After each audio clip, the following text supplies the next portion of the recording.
Hello, I'm Eric Moreno, and welcome to another Phoenix TV Virtual Report. Today, we're going to be talking about a part of Transportation 2050, also known as T2050, the voter-approved 35-year street and transit plan for the city of Phoenix. Specifically, we're going to be talking about Bus Rapid Transit, or BRT, which was identified as a key component of T2050. Joining us today is Bus Rapid Transit Administrator Sara Kotecki. Welcome, Sara, and thank you for being here with us.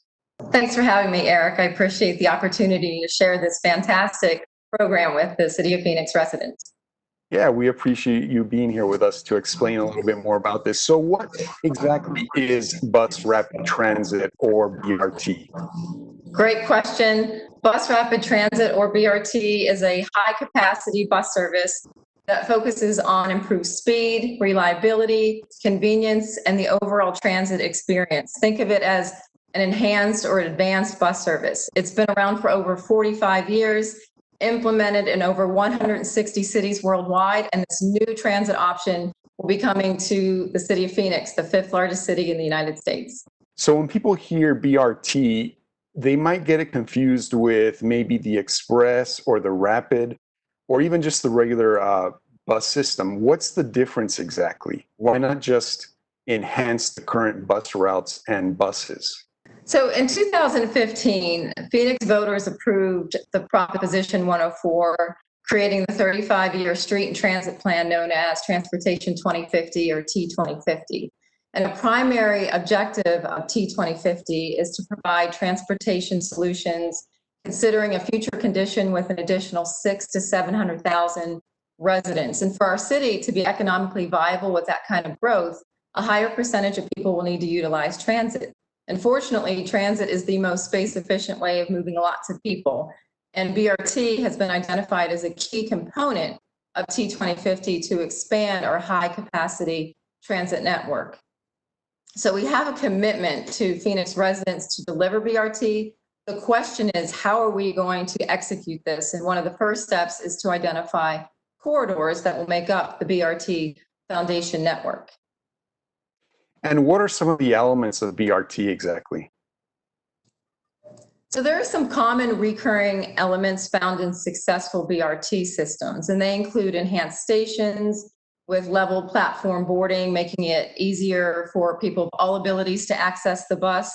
There's real-time information letting people know when the next bus will be arriving. There's custom buses with multiple doors for faster entry and exit. There's amenities like USB chargers. Advanced fare payment. So that's when you pay before you board the bus with, you can pay on your phone or with reloadable smart cards or on a kiosk. Unique branding. So we want to differentiate this mode from different transit modes in Phoenix.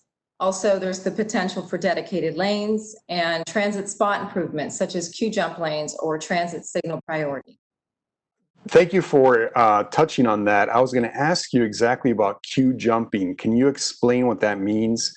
Queue jumping and transit signal priority? Certainly. So a queue jump lane and also transit signal priority are transit operation tools. And a queue jump lane consists of an additional lane at the intersection, and it allows buses to merge smoothly back into the regular through lanes, essentially giving buses a head start. And transit signal priority is where we modify the signal operation to better accommodate buses. So we can extend the green time or reduce the red time, allowing buses to move smoothly through traffic. So when we look at the proposed corridors for BRT, will the buses be making various stops along the way, the way that buses throughout the city do right now? Or are they simply going from point A to point B like a rapid commuting bus?